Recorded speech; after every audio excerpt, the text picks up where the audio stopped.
So again, here's an interesting one.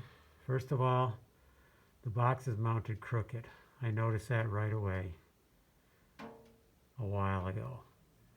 So that bothers me. Secondly, now I'm up here trying to remove this black one that runs behind it or just on top of it.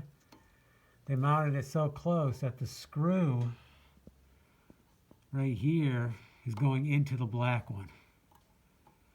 So again, just carelessness, don't care, just get it done, get paid, leave, let somebody else suffer the consequences.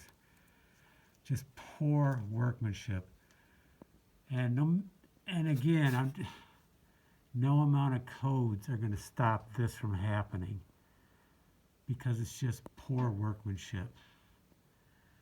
But anyways, the black's not going to be used, so I'll remove that.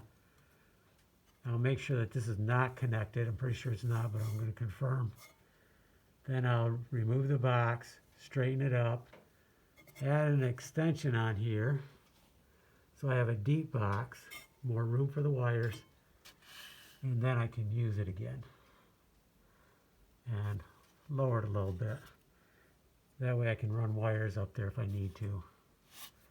Okay, just observation.